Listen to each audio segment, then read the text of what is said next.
Hermanos, Dios los bendiga a todos en el nombre del Señor Jesucristo.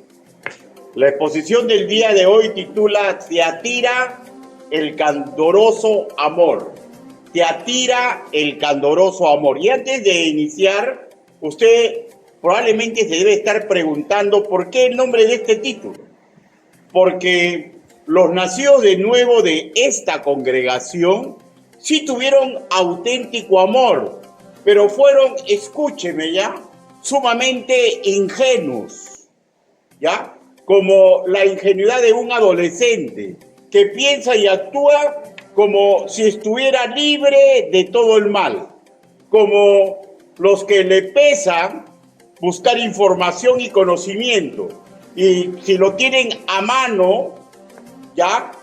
Como que desean arriesgarse, como si fueran un potro o yegua salvaje, que confunde ser intrépido, ¿ya?, con ser ingenuo, que cree de verdad que con sus buenos deseos basta y sobra. Uno o una que no ha aprendido a juzgar pensando en las consecuencias que sus actos van a acarrear. No olvidemos, hermanos míos, enfrentamos al enemigo más colosal que ha existido en toda la creación, el diablo, que siempre hará intento por neutralizar a los integrantes de las congregaciones del Altísimo. Fue así antes del diluvio, fue así con Israel y no tiene por qué ser diferente con nosotros la iglesia. Y si bien en Mateo capítulo 16, versículo 18, hay promesa escritural que el Hades no prevalecerá contra la iglesia, se refiere a la iglesia en conjunto, ¿ya? Pero siendo esto una guerra, algunas plazas se van a perder. En la historia del cristianismo hemos apreciado congregaciones de nacidos de nuevo que simplemente ya no existen en la zona geográfica donde estuvieron funcionando. Otras se han perdido, dejando de lado la sana doctrina. Poco a poco el mundo en estas congregaciones ha tomado la posición de conquistador y groseramente en algunas iglesias locales de verdaderos nacidos de nuevo se vive en inmoralidades, religión extrema y enfermiza, supersticiones y voy a decir a veces hasta cosas abiertamente satánicas. Y permítame decirle que al leer la advertencia, no os unáis en yugo desigual con los incrédulos, porque ¿qué compañerismo tiene la justicia con la injusticia? Que está registrado en 2 Corintios capítulo 6, versículo 14, no solamente se refiere al matrimonio, ¿ya? El espectro es mucho más amplio, incluido aquí el no aceptar doctrinas y prácticas enfermizas, contaminantes, pecaminosas dentro de la vida congregacional, porque Belial, hermanos míos, no tiene parte ni reparte para Cristo. 2 Corintios capítulo 6, versículo del 14 al 16. Además recordemos, hermanos míos, que a los de Éfeso les dijo, quitaré tu candelero de tu lugar si no te hubieres arrepentido. Y eso está en Apocalipsis capítulo 2, versículo 5 en su segunda parte. Y esta es una clara alusión, escuchen ya, que Dios puede mandar una disciplina divina, redundante, ¿no? Puede existir disciplina divina, ¿ya?, que incluya, escuchen ya, la desprotección total de tal o cual congregación, o sea, como entregar a una congregación judicialmente. Y eso lo podemos ver, la entrega judicial en Romanos capítulo 1, versículo 28. ¿Cuándo ocurren estas cosas? Cuando la congregación peca neciamente y siguen pecando. Y parece como que todos son adolescentes, ¿no? Ahora, hermanos míos, y debemos recordar, por favor, que según Mateo 24, 24, se nos predice que se levantarán falsos cristos y falsos profetas, y de hecho profetizan, ¿no? Y harán grandes señales y prodigios. Ahora, recordemos por enésima vez que sí es posible engañar a un verdadero nacido de nuevo, y la verdad es que no comprendemos a cabalidad por qué el Señor lo permite. algún día vamos a comprender esto y todo lo demás misterios. Pero por favor no olvidemos, el Señor ha construido un cerco defensivo alrededor nuestro, pero a su vez nos pide que nosotros contribuyamos orando y buscando información al educarnos. Porque, hermanos, no solamente es activismo, ¿ya?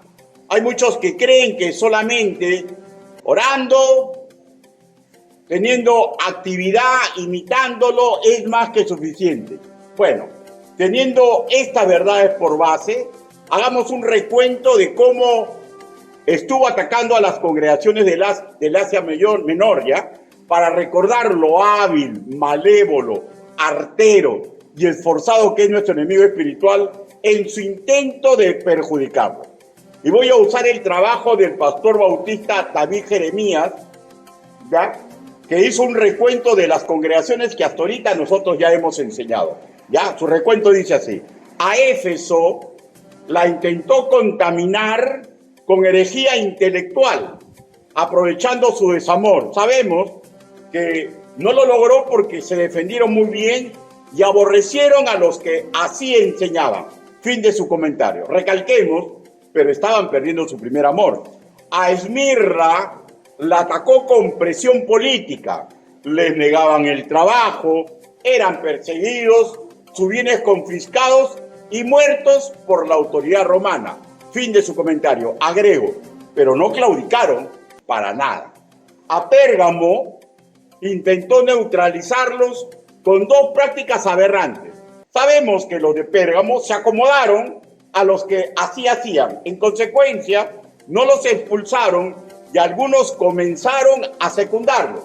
Fin de su comentario. Agrego, pero también sabemos que mediante Pérgamo el Señor nos enseñó de su misericordia con 3 regalos de los que resisten y los que pese en que han caído se arrepienten. Y estos 3 regalos ya lo hemos tratado, ¿no? A Tiatira, lo que vamos a estudiar el día de hoy y supuestamente durante un mes, la atacaría con la inmoralidad sexual directamente propuesto por una mujer que tenía fachada de santidad. ¿Por qué sabemos esto? Porque dice la Biblia que se hacía pasar por profetisa. Apocalipsis capítulo 2, versículo 20. Pero por si acaso, y escuche que sea sumamente claro, ¿ya? Esta advertencia en las Escrituras no busca señalar que las damas son peligrosas por el hecho de ser mujeres, ¿ya? Porque yo a veces he escuchado esa forma, perdóneme, tan estúpida de decir, ¿no? Que la dama es peligrosa por el hecho de ser mujer y por poseer una fuerte y distinguida personalidad, ¿ya? Pues, hermanos míos, la inmoralidad puede provenir de cualquier individuo sin importar su sexo, etnia, nacionalidad y estrato socioeconómico. Pero tengamos también claro, y hermanos míos, esta mujer que vamos a tratar definitivamente es una no nacida de nuevo, no es una dama creyente que se ha deslizado al pecado, es una no nacida, ¿ya? Y como tanto, por lo que hacía, clasifica como loba vestida de oveja. Apocalipsis, capítulo 2, versículo 19 al 20. Apocalipsis, capítulo 2, versículo del 19 al 20.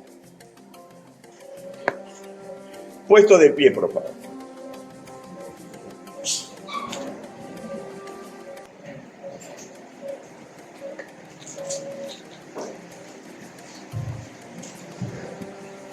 Dice la palabra del Señor: yo conozco tus obras y amor y fe, servicio y tu paciencia, y que tus obras postreras son más que las primeras, pero tengo unas pocas cosas contra ti, que toleras que esa mujer Jezabel, que se dice profetiza, enseñe y seduzca a mis siervos a fornicar y a comer cosas sacrificadas a los ídolos. Todos leamos, por favor, el versículo 19. 1, 2, 3. Yo conozco tus obras y amor y fe y servicio y tu paciencia, y que tus obras postreras son más que las primeras. Palabra de Dios. Inclinen su rostro y permita que lo guíe en una oración congregacional. Bendito Padre Celestial, Señor, no existe hombre digno de predicar ni enseñar su evangelio. Señor, pero usted me está permitiendo hacerlo el día de hoy. Hable, Señor Yahvé. Permita que el trabajo que he preparado cale hondo en mis hermanos para que comprendan la importancia, Señor, de no tener un inocente amor que crea que con las buenas intenciones basta, Señor. Ayúdenos a todos, Señor, para no olvidar que el pueblo se pierde por falta de conocimiento. Así le pedimos, así le suplicamos, en el nombre del Señor Jesucristo. Amén. Tomen asiento, por favor. Antes de hablar sobre el análisis divino, veamos un poquito más del contexto histórico y cultural de la ciudad de Tiatira, ¿ya? Ellos eran del Asia Menor y probablemente Tiatira era la de menor importancia en todas las ciudades de esta zona geográfica. Ahora, pero tenía una interesante labor comercial, manufacturera, especialmente los tejidos de púrpura. Ese era su fuerte para generar ingresos, ¿no? Ahora, tenía gremios que arrancaban la industria del lino, de lana, curtidores, alfareros, panaderos, caldeleros, vendedores de esclavos, sastres, tintoreros, y cada gremio tenía un dios tutelar. Ahora, usted ya sabe, ¿no? Pero vamos a recordar, las fiestas procesales para sus patronos terminaban en orgías. Empezaban con abundante comida, música. ¿Quién le hace recordar eso? Abundante comida, música, bebidas alcohólicas y sexo. Y era obligatorio que todos los que pertenecían al gremio, como mínimo, echaran un poco de incienso al altar del patrón en algún momento de esta fiesta patronal. O sea, si usted quería comerciar, tenía que ir a esta fiesta, ¿ya? Y tenía que echarle un poquito de incienso, o sea, pedirle a ese Dios. Ahora, este dato cultural es sumamente importante para ver la difícil situación de los creyentes que vivían en estas ciudades, hermano, ¿ya? Había una disyuntiva, una fuerte encrucijada, ¿no? Si cumplían con las exigencias de los gremios o con las exigencias de su fe. Si elegían esto último, o sea, soy creyente, ¿cómo voy a hacer eso? Arriesgaban su empleo, y si así, su sustento familiar, y si así, su prestigio entre los gentiles donde ellos vivían. Estos gremios en Tiatira sabían que como su ciudad era chiquita y estaban en desventaja con otras grandes metrópolis que habían en esa zona, ellos tuvieron una especie de turismo sexual. O sea, ellos pensaron un foco de atracción, hicieron estas reuniones fastuosas, excitantes en honor a los dioses, ¿no? Y bueno, eran muy atractivas, ¿no? Ahora, y en este contexto existe la congregación a la cual el Señor le mandó directamente mensaje divino. Ahora, vamos a ver las cualidades de comportamiento de los creyentes nacidos de nuevo que vivían en esta ciudad. Actitudes, hermanos míos, que el Señor Jesucristo resalta como sumamente útiles para la obra del Señor. Leamos nuevamente el versículo 19. Dice, yo conozco tus obras, y amor, y fe, y servicio, y tu paciencia, y que tus obras postreras son más que las primeras, ¿no? Miren, aquí podemos ver 4 cualidades excelentes de comportamiento, ¿ya? No estamos hablando de las virtudes que son parte del fruto del Espíritu Santo, sino estamos hablando de virtudes de comportamiento. Amor, fe, servicio y paciencia. Al ser traducida esta porción escritural al castellano, hermano mío, el exegeta y teólogo Evis Caballosa, que es español, hace notar lo inusual que es en el idioma castellano separar cada cualidad y nombrarla repetidamente con la conjunción y. O sea, es inusual en el castellano, ¿no? Ahora, este y del castellano es el griego koine kai. Ahora, kai, al anteceder a 4 sustantivos acusativos, ¿no? ¿Cuáles son? Amor, fe, servicio y paciencia.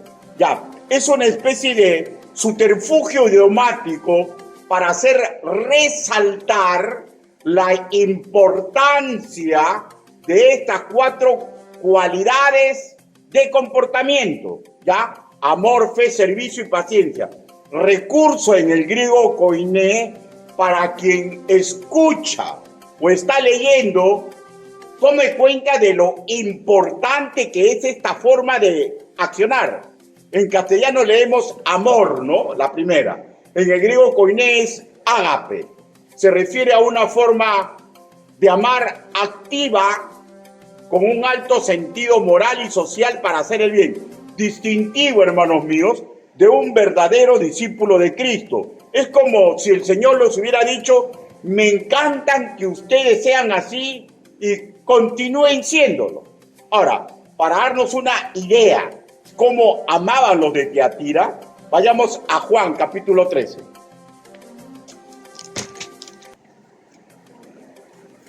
El Evangelio de nuestro hermano Juan, capítulo 13.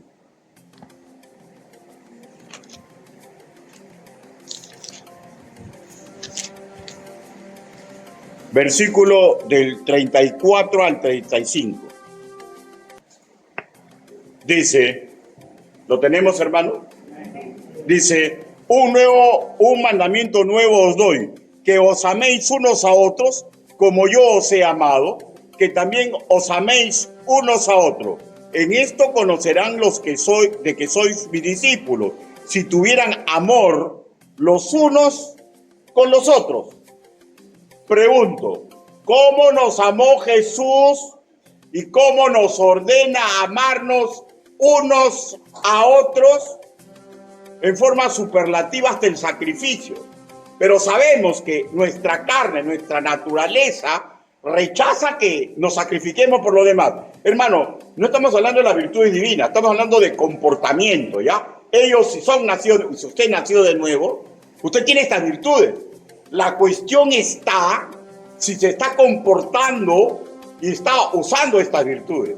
Ellos, hermanos míos, lucharon contra su carne, lucharon contra el instinto natural de no querer hacer nada por los demás, ¿ya? O sea, y ellos consecuentemente imitaron magistralmente en manifestar este cariño distinguido. ¿Cómo? Escúcheme. Se sacrificaban por enseñar. Se sacrificaban porque enseñar cuesta, ¿no es cierto, hermano? Se sacrificaban en hacer el bien sin esperar recompensa. Llegaron incluso a sacrificar su tranquilidad, su tiempo, que podían tranquilamente dedicarla a actividades sumamente lucrativas, pero no, decidieron sacrificarse. O sea, lo que estamos escuchando es una cualidad distintiva en quienes están manteniendo el primer amor. ¿Usted sabe cuál es el primer amor? Todo lo que él quiera, yo lo voy a hacer. O al revés, ¿no? Todo lo que ella quiera, yo lo voy a hacer. El primer amor. La segunda virtud de comportamiento destacado es en lo de Tiatira. En castellano leemos fe. En el griego koiné, pistis. En el contexto, no es la fe inicial con que recibimos a Cristo como Señor y Salvador, ¿ya?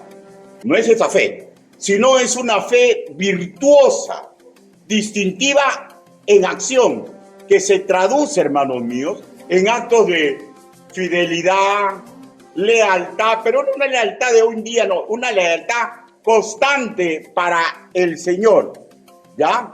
Ahora, y esto nace porque hay una convicción moral de las verdades del Evangelio. Cuando uno tiene una convicción moral de las verdades del Evangelio, nos impulsa a ser fieles en las buenas y en las malas, en las buenas y en las malas. Y era como que el Señor les estaba diciendo: qué maravilloso que ustedes sean así, nunca cambien, ¿ya? Ellos tenían el sentir de Pablo, ¿no? Que se esforzaba no por competir ni para ser visto por los demás, sino que él lo hacía porque era leal a la visión del Señor Jesucristo. Pregunto, ¿por qué hace usted las cosas? ¿Por qué es leal al Señor Jesucristo? Miren, Pablo era tan maravilloso como maestro que le decía, no me interesa que hagan las cosas por competir, no me interesa que hagan las cosas que prediquen a Cristo, ¿ya? Pero la madurez es hacer las cosas porque somos fieles a la visión de Dios y no por el qué dirán. Y esta lealtad, ¿saben quiénes lo logran? Los que buscan y están encontrando intimidad con Dios. ¿Por qué? Vuelvo a repetir, porque suspiran por el amado y hacen lo que Él desea que hagan.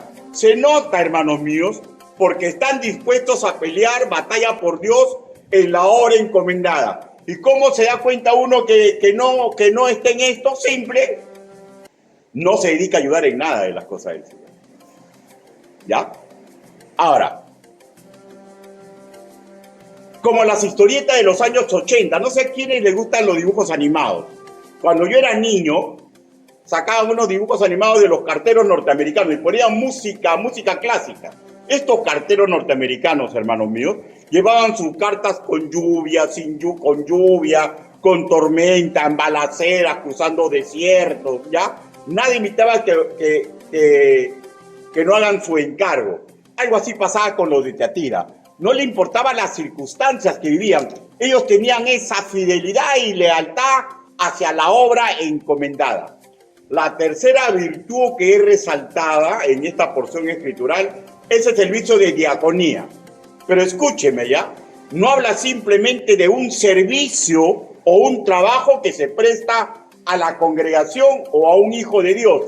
El énfasis, hermanos míos, es que lo hacían con cariño de unción, como para Dios, o sea, con una sana urgencia y un detalle, como si ellos estuvieran sirviendo a Dios, ¿ya? Como si estuvieran sirviendo a Dios, ¿ya?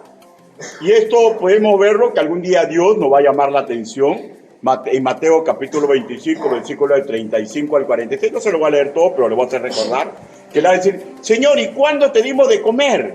¿Y cuándo te vestimos, Señor? ¿Y cuándo te ayudamos, Señor? Y él dirá, en verdad os digo, que cada vez que ustedes se lo hacían a uno de mis hermanos pequeñitos, a mí me lo estaban haciendo. ¿Ya? O sea, el sentido de la diaconía, esa virtud que ellos tenían, que ellos servían a tirios y troyanos y pensaban que estaban sirviendo a Dios. La cuarta virtud de comportamiento que ellos tuvieron fue la paciencia. En el griego koiné, jupomoné, que habla de una resistencia o aguante alegre, esperanzador ante las presiones del mundo. O sea, que no se desesperaban ni pateaban el tablero, ni se apartaban del camino, ¿ya? Simplemente seguían trabajando en la obra de Dios. Y todo esto, hermanos míos, el Señor resalta en ellos. Ahora, esta virtud está ligada a las tribulaciones que produce el mundo. Otra vez, el ejemplo del cartero. El cartero es fiel a su encargo y no le interesa que los perros lo muerdan. No le interesa que los vecinos hablen mal. No le interesa las circunstancias que lo rodean. O sea, espero que sea claro, esta paciencia no es la capacidad sobrenatural, macrosumia, ya que es una virtud de Cristo, es un regalo que viene en el fruto del Espíritu Santo, sino acá estamos hablando de una decisión voluntaria, soberana del creyente, jupomone, un acto voluntario de usar la virtud divina depositada en nosotros, una decisión soberana, escúcheme, de no dejarnos amilanar por las circunstancias contrarias que están rodeando a nuestra vida, aunque sean sumamente adversas. ¿Y saben a quiénes estoy describiendo, hermanos míos? a un verdadero nacido de nuevo, ¿ya?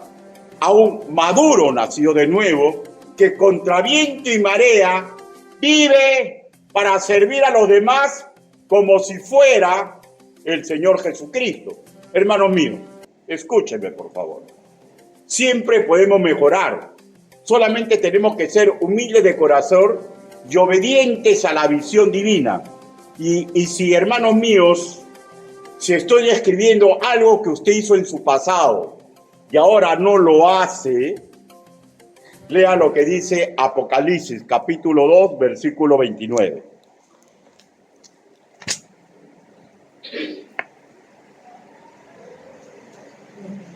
Si estoy descubriendo lo que usted antes hacía y ahora usted sabe, es consciente que no lo hace, escuche. Si usted está acá sentado, escuche.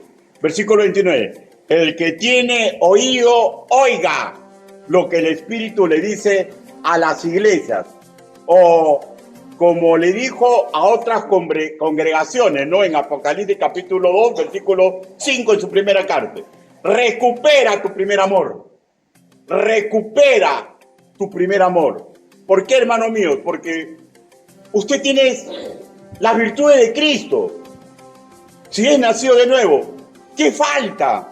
Que usted tome la decisión de usar estas virtudes, hermano mío. Hay hermanos en Cristo que están dormidos. Están dormidos. Tienen todas para ser hombres y mujeres de mucho valor y se han dormido. Regresemos a Tiatira. ¿Cómo hacían todo esto al paso de los años? Inspirado por el Espíritu Santo, el escritor bíblico vuelve a usar la proposición y en castellano, en griego koiné kai. Y recordemos que este término resalta la importancia.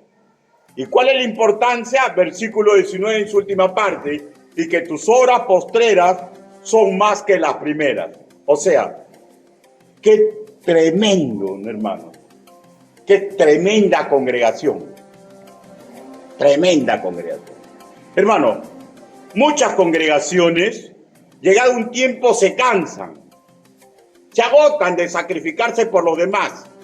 Se cansan de ser fieles al trabajo que se le da. Si antes servían, ahora lo hacen por obligación, por el qué dirán, o simplemente dejan de hacerlo, ¿no? Por ejemplo, si el pastor le decía, hermano, vamos a clavar, todos buscaban un martillo, como un rayo, pero como que de repente, hermano, vamos a clavar, y comienzan a silbar y comienzan a irse uno detrás de otro, están buscando, ya él lo va a hacer, ya yo no lo voy a hacer, como que están agotados, ¿no? Otros como que se cansan de sufrir, ¿no? Porque se enteran que han hablado mal de ellos, ¿no? Otros se enferman y dicen, no, ya estoy enfermo, Dios no me está curando, no hay poder ahí, ¿no? Otros les falta trabajo, ¿no? Y en sus tribulaciones comienzan a pensar, pese a que tienen la virtud de Cristo, como que están perdiendo el tiempo, ¿no? ¿Qué le hace recordar esto? Estoy descubriendo su vida, hermano. Usted sabe. Estoy descubriendo su vida. Es la Biblia. Como que esto le está pasando, o como que alguna vez le ha pasado esto. A otros el pastor le llama la atención y simplemente dejan de ir a la iglesia. Dejan de diezmar, dejan de ayudar, como que esa llamada de atención le hizo perder la paciencia, ¿no? Y se vuelven como niñitos, ¿no? Agarran su pelota y se van a su casa y que nadie juegue pelota, ¿no? Les entra el caprichito, ¿no? Hermanos, no es que no tengan la virtud ya, sí la tienen si son hijos de Dios, sino que soberanamente ya deciden no aguantar en un sitio donde mellan sus intereses personales, sus intereses carnales. ¿Y saben lo que ocurre cuando un creyente, verdadero creyente, hace así? Se mete a un autogol. ¿Por qué? Porque el que así procede, el que tiene la virtud de Cristo y la decide esconder, hermanos míos, va a acarrear trascendencia negativa en su vida. Hermanos míos, Dios no está jugando a la iglesia, ¿ya? Dios no está... Miren, el andamiaje que le ha hecho es bien engorroso, ¿ya? El andamiaje que Dios ha hecho es bien engorroso. ¿Y saben cómo uno se da cuenta de eso? Porque cuando el Señor Jesús comenzó a subir el tono de la palabra, los mismos apóstoles decían, ¿y quién va a poder aguantar? ¿Y sabe quién aguantaron? Ellos, cuando tuvieron el poder del Espíritu Santo. ¿Ya? Un pastor, hermanos míos, un pastor tiene que ayudar a la grey diciéndole la verdad.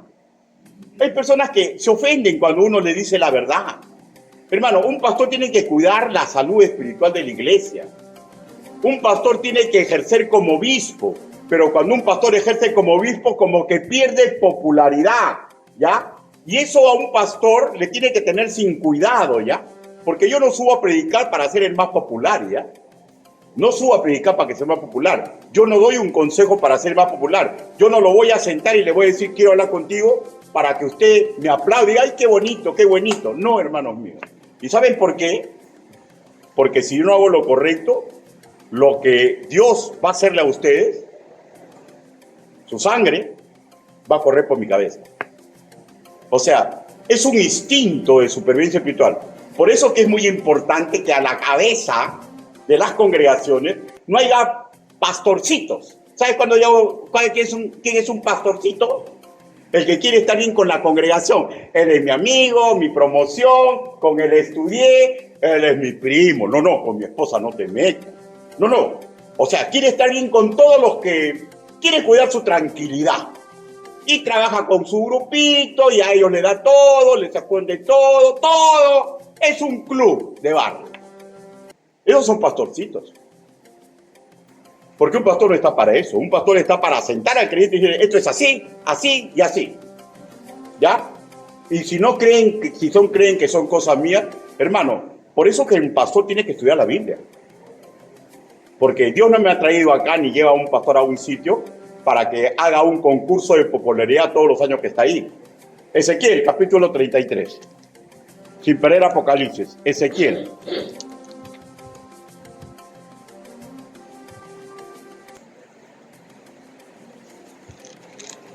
Ezequiel, capítulo 33. Sobre el ángel de Tiatira va a tocar la próxima exposición. Ezequiel, capítulo 33. ¿Lo tenemos, hermanos? Capítulo 7 y 9, dice. 33, versículo 7 al 9. Dice, ¿lo tenemos? Dice, a ti pues, hijo de hombre, te he puesto por atalaya a la casa de Israel. Y oirás la palabra de mi boca, y los amonestarás de mi parte. Cuando yo dijere al impío, impío, de cierto morirás, si tú no le hablares para que se guarde el impío de su camino, el impío morirá por su pecado, pero su sangre yo la demandaré de tu mano. ¿Ya? Y si tú avisares al impío de su camino para que se aparte de él, y él no se apartare de su camino, él morirá por su pecado, pero tú libraste tu vida. O sea, creo que es sumamente claro, ¿no, hermano mío? Es sumamente claro. Lo de Tiatira, hermanos míos, según las escrituras, fueron incansables. Aumentaban su trabajo en la obra de Dios. Más amor, más paciencia, más fe, más trabajo diaconal. O sea, criollamente a ellos no les podría ponerse ese motecillo, ¿no? Escobita nueva barre bien. ¿Saben por qué? Porque cada día barrían mejor. Qué excelente congregación, ¿no? Yo por momentos, hermanos míos, cuando leo esta parte, tengo la sensación que mucho tuvo que ver el pastor con los problemas que tuvieron en Tiatira. Estoy convencido, que si el pastor los hubiera confrontado, los hubiera puesto contra la espada y la pared, ellos hubieran reaccionado con prontitud, ¿ya? La verdad, no lo sé. No lo sé. Porque no hay datos en la historia de esto.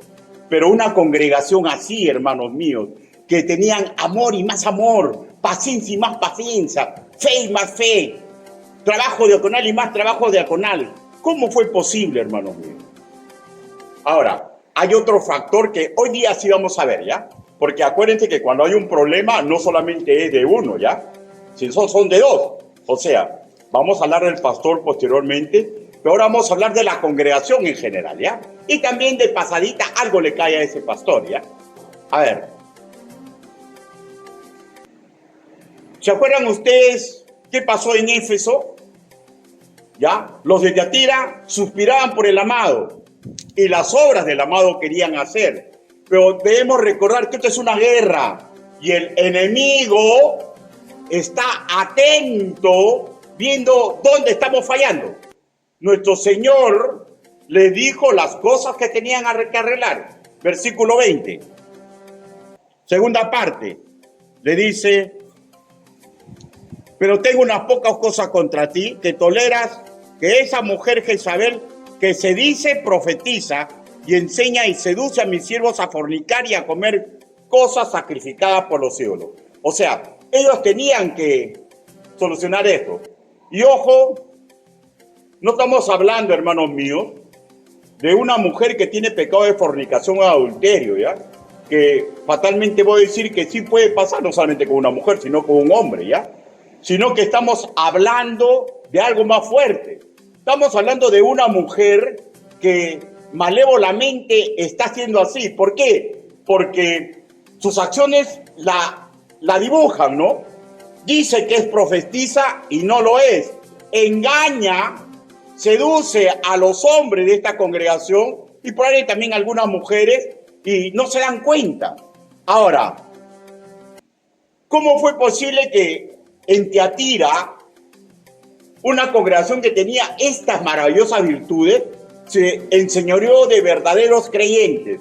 ¿Cómo fue posible que los engatuse teniendo estas maravillosas virtudes de comportamiento? Amaban hasta el sacrificio, eran leales y fieles al trabajo, muy serviciales con los hermanos en la fe, las dificultades no los apartaban de la obra y cada día eran mejor y mejor y mejor. ¿Cómo fue posible? Y la respuesta nos llega por una aproximación, ¿no? Porque hay que buscar en la Biblia, ¿no? Vayamos, hermanos, a ver lo de Éfeso. Éfeso capítulo 2, versículo 2 dice: yo conozco tus obras y tu arduo trabajo y paciencia. Miren, ellos tenían dos virtudes, los otros cuatro, ¿no? Y que no puedes soportar a los malos y has probado a los que dicen ser apóstoles y no lo son y los has hallado mentirosos. Miren, eso de probar es el término del griego koiné peirazo, que significa, hermanos míos, que ellos vieron la calidad de sus acciones de acuerdo a las enseñanzas y testimonios. O sea, ¿cómo lo vieron? Porque compararon lo que ellos hacían y lo que hacían los apóstoles. Ahora, ellos como que perforaron su mente de ellos. O sea, agarraron los pétalos de santidad, los pelaron y fueron capaces de ver, escudriñar su mente. Porque ¿cómo escudriñamos la mente?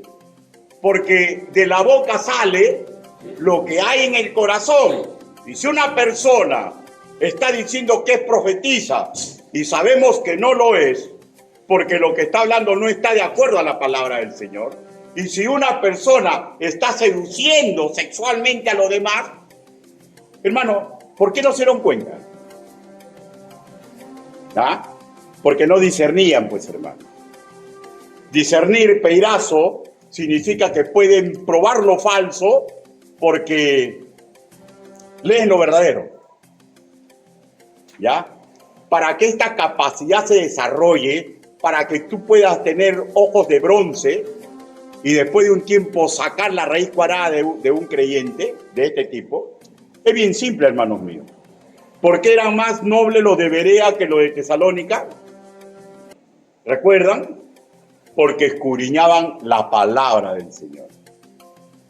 Al darse cuenta lo de Éfeso, a la luz de las Escrituras, que lo que decían y así era carnal, con una envoltura espiritual, ellos se dieron cuenta que eran un peligro y no los aguantaron, los expulsaron, los aborrecieron, los apartaron, porque los hallaron mentirosos, porque los hallaron herejes. La simple lógica indica que si no los apartaban, tarde o temprano iban a seducir y crear una legión de nacidos de nuevos confundidos, probablemente los nuevos, y los iban a llevar a la perdición. Se curaron en salud, probaron los espíritus, los hallaron faltos y los retiraron de la congregación. Hermanos, no olvidemos que un hijo o una hija de Dios no practica el pecado.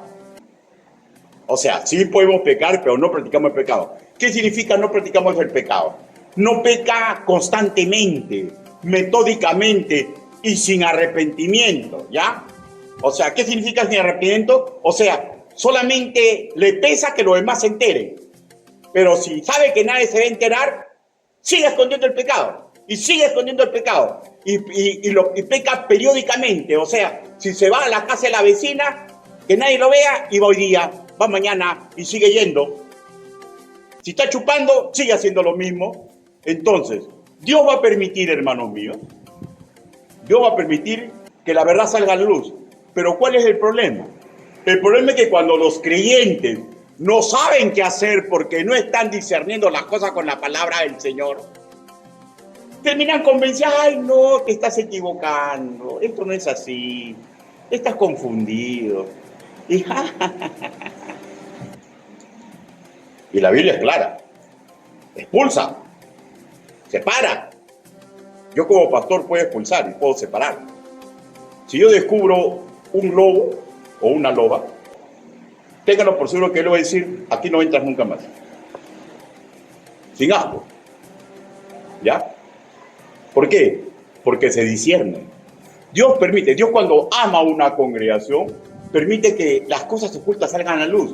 El problema radica cuando la congregación que también ve no sabe qué hacer y comienzan,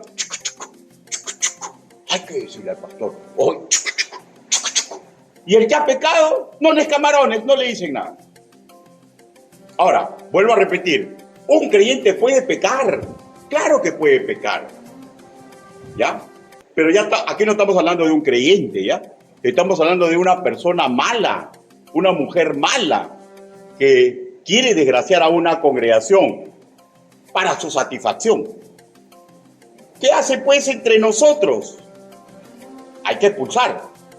Lo que hicieron los de Efesios, hermanos míos, fue simple y llanamente que tenían conocimiento de la palabra del Señor. Y se dieron cuenta. Por lo contrario, lo de Tiatira hablaba que adolecían de esa cualidad distintiva. ¿Saben de qué? De la madurez. ¿Saben cuál es el problema de la madurez? Que cuando maduramos, a veces nos olvidamos del primer amor. Y tenemos que madurar, escuchen, sin dejar de superar por el amado. Parece que los de Tiatira, hermanos míos, no tenían conocimiento. O cuando les llegó el conocimiento, no sabían qué hacer. Por tanto, hermanos míos, tuvieron muchos problemas. Los de Tiatira, hermanos míos, es muy probable que buscaban intimidad con el Señor en oración, buscaban intimidad en el Señor imitándolo, pero al parecer se olvidaron del tercer soporte, que es el próximo discipulado que llega cuando tenemos el que tenemos, ¿no? Las tres patas del creyente. Se olvidaron escudriñar la palabra del Señor. Hermanos, los de Tiatira, hermanos míos, parece que no tenían un óptimo nivel en lo doctrinal y parece que su ángel tampoco. Eran muy chambas, muy activos, muy desinteresados, muy amorosos, pero practicaban el amor de niños espirituales, ¿ya? Y eso no fue malo, fue buenísimo. El problema, escúcheme por favor, que el niño tiene que madurar. y tiene que aceptar conocimiento e información. Y eso cuesta, pues. ¿Usted se da cuenta que los niños no quieren estudiar? Porque son niños. Pero tienen que madurar. Tienen que comprender que sin información y conocimiento van a fracasar en este mundo. ¿No es acaso lo mismo en lo espiritual? ¿Por qué es tan difícil de aprender? ¿Por qué es tan difícil de aprender esto? ¿Por qué los creyentes se niegan a discipularse? ¿Por qué los creyentes se niegan a leer la Biblia? ¿Por qué los creyentes no quieren ir a muchos cultos y mucho más hay una predica de 1 hora? No, vamos a esa congregación donde predican 15 minutitos y el pastor es bien chistoso, bien bacán. Él deja que hagamos todo lo que queramos. Con él, qué bonito, se siente el espíritu. La verdad del asunto, hermanos míos, que un creyente que rechaza hacer culto en el Señor se está preparando para ser engañado y puede desgraciar su vida, desgraciar a la congregación y el honor del Señor Jesucristo. Hermano, nuestra labor no solamente es compartir el Evangelio, no solamente es visitar y hacer obras de bien, hay que aprender a defender a la iglesia. Y la única forma, escúcheme, de defender a la iglesia es tener un conocimiento centrado. Y es la única forma de defendernos nosotros mismos. Si un creyente no se acostumbra a escudriñar, a discipularse, a discipular a otros, a escuchar las prédicas, a sacarle la raíz cuadrada a la Biblia, a hacer preguntón. A mí me encantan los preguntones. En esta congregación hay varios preguntones que no me molesta, sino que me preguntan y me preguntan. Y qué bien, hermanos míos. Qué bien, porque se nota que quieren aprender, quieren salir de las dudas. Y eso es buenísimo. ¿Saben por qué? Porque el que usa este método educativo no está oscureciendo la parte educativa, la mejor parte. Hermanos míos, a veces yo digo, ¿no? Pero ¿por qué tiene que ser así? Porque el que dio el método es Dios. Y Dios nos ha construido. Dios sabe, hermanos míos, ¿ya? Que todo lo que yo he aprendido desde ayer hasta que yo empecé en el Evangelio es cosa pasada. Es de aquí para adelante. Si yo me voy a dormir en mis laureles, escúcheme, ¿ya? Voy a hacer carne de cañón para el demonio. ¿Ya? ¿Por qué? No lo sé. Porque en mi modo carnal, yo digo, sé tanto de la Biblia, tengo tanta experiencia que me debe sobrar. Pero Dios me dice, no. Y hay cosas lógicas, ¿no? Pregunto, a su niño le dio de comer hasta los 8 años y de los 8 a los 9 le dejo alimentar. ¿Cómo se vuelve? Raquítico. Un levantador de pesas, tremendo varón, cuerpazo. Deja de comer 1 año. ¿Y ustedes creen que es diferente? Y a veces dicen, tonterías. Hermanos, si usted pertenece a una iglesia, tiene que tener conocimiento. ¿Usted recuerda lo que dijo Oseas? Dijo, mi pueblo fue destruido porque le faltó conocimiento. Ahora, ¿cómo le faltó conocimiento a un pueblo que tenía los levitas, que tenía los profetas? ¿Cómo le faltó conocimiento? Simple, porque les interesaba un pepino las enseñanzas que daban.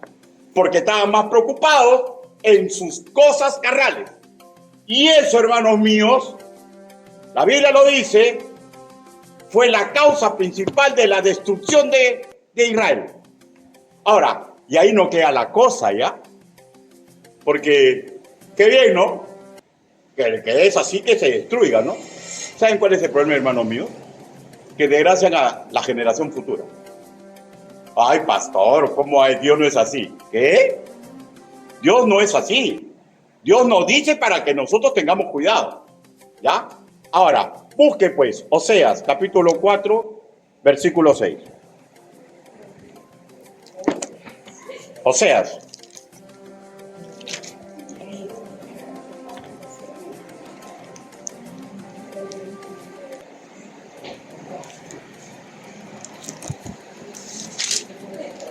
El Evangelio de, perdónenme, el libro de Oseas.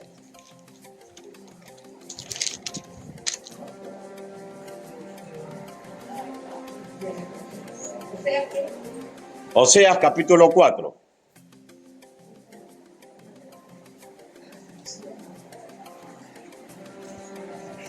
Qué fácil es destruir a la familia. Qué fácil es destruir la congregación. Y le voy a decir cómo un creyente contribuye a eso, ¿ya? Dice, mi pueblo fue destruido porque le faltó conocimiento. Por cuanto desechaste el conocimiento, yo te echaré del sacerdocio. Y escúcheme, y agárrese.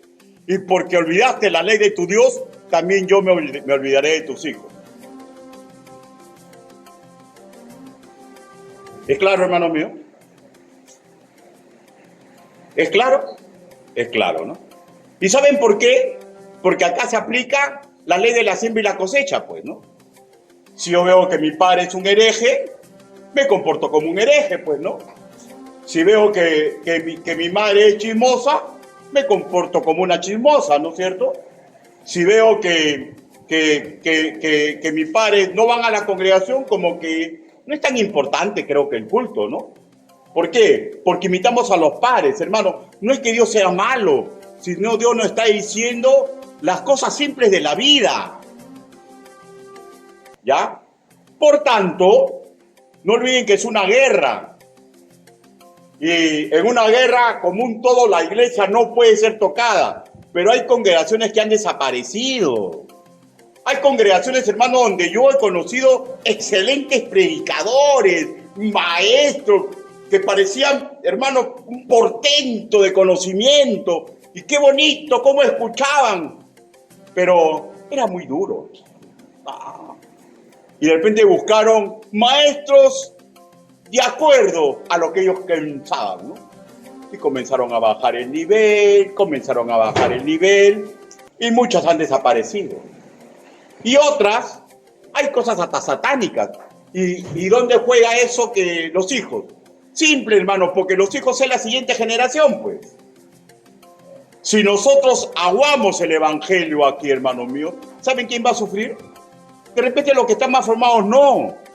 Porque dirán, bueno, ahí no se predica a Cristo y me voy a otro sitio, ¿no? ¿Y qué pasa con los que quedan y la próxima generación? ¿Qué pasa con la próxima generación? Hermanos míos, algo de esto pasó en esa iglesia. No exactamente a la segunda generación, sino que ellos, hermanos míos, y parece que el ángel también estaba en esto, ¿ya? No le da mucha importancia a escudriñar las escrituras. No, con estas virtudes es más que suficiente. Y hay algo sobrenatural que yo no comprendo, ¿ya? Porque vuelvo a repetir, yo digo, ¿no? Yo conozco regular la Biblia, hermano. Regular conozco la Biblia. Y me he roto estudiando la Biblia. Entonces yo puedo decir, no me estudiaría más. Amalia, vámonos a un sitio, vámonos a otro sitio, voy a ir acá, voy a ir aquí, voy a ir a hacer cosas en la iglesia. Y no, ya no necesito estudiar, yo agarro, solamente leo y predico. No voy a estudiar, no voy a estudiar. Hay algo sobrenatural. ¿Sabes lo sobrenatural? Que no estoy siendo fiel al edificio que Dios ha levantado para mi vida. Y como yo simplemente dejo la Biblia y ya me confío, ¿sabes lo que va a pasar? Voy a pecar. Porque dicen, yo tengo más que suficiente. Mi pueblo se perdió por falta de conocimiento. Y desgracian a las generaciones futuras. Hermanos míos. Conclusiones. La pregunta es la siguiente. ¿Qué nos está diciendo esta prédica a nosotros? ¿Aceptaremos el reto de crecer en conocimiento o seguiremos pensando con un candoroso e inocente amor basta y sobra? Segundo, mantengamos, hermanos míos, las cosas buenas en su sitio. Amemos sin interés, seamos leales al trabajo asignado, sirvamos a los hermanos en la fe, como si estuviéramos sirviendo al Señor Jesucristo. Tengamos paciencia en las tribulaciones. Y no tiremos la toalla, ¿ya? Cada día hagamos mejor y mejor las cosas para que el Señor diga, qué hermosa congregación. Pero tercero, sin dejar de educarnos, porque hay algo sobrenatural, hermanos míos. Hermanos, cuando uno se deja de educar, uno cree que se la sabe toda y llega un lobito, una lobita y ¡zas! Te desgracia la vida. Te desgracia la vida. Porque usa las argucias. Hermano, los lobos, los conquistadores, son sumamente hábiles, ¿ya? Yo me siento con una persona y más o menos ya sé cómo voy a hacer para dominarla. Cuando tienen mundo, pues. Para el que tiene mundo, es fácil dominar a un creyente, ¿ya? Y mucho más cuando el creyente está desprotegiéndose porque no está siguiendo los métodos de Dios. ¡Qué cansado! Pero es el método de Dios, hermano. Y vuelvo a repetir, yo tengo años estudiando la Biblia. Pero yo estoy casi convencido que si dejo de estudiar un regular cantidad de tiempo, un medio año, y sigo predicando y sigo haciendo las cosas, me van a enredar y me van a hacer perder mi ministerio. ¿Pero por qué? Porque es algo sobrenatural.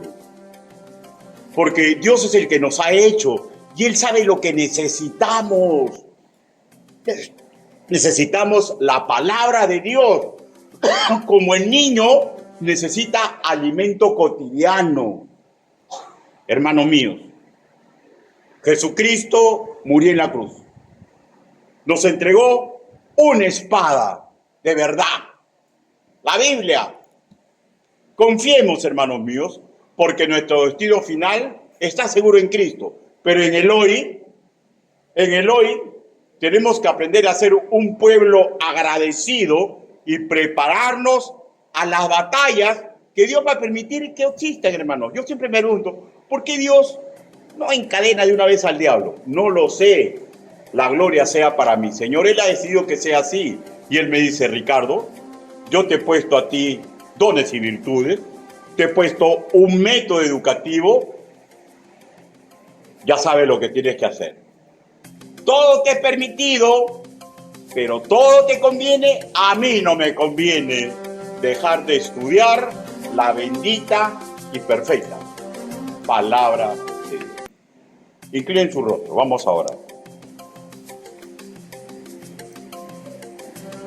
Bendito Padre Celestial, gracias, Señor, por todo el conocimiento que usted nos da en las Escrituras, por toda, Señor, la esperanza que nos hace renacer, Señor, por toda la fuerza, Señor, de su palabra que nos reta, Señor, a ser mejores.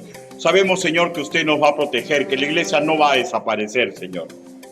Pero, Señor, hay congregaciones que van a ser desgraciadas por el enemigo. No permita que nuestra congregación le ocurra eso. Ayude a mis hermanos y ayúdeme a mí, Señor, para que sigamos estudiando la palabra del Señor, discipulándonos, Señor, y que a eso sumemos, Señor, seguir trabajando con amor, con paciencia, con fe, Señor, y ayudando a los demás como si usted estuviera presente. Ayúdenos, Padre, para que nosotros seamos una hermosa corona, Señor, de usted, Señor. Ayúdenos, Padre Santo. Así le pedimos, así le suplicamos, en el nombre bendito, precioso y poderoso del Señor Jesucristo. Amén. Hermanos, Dios los bendiga.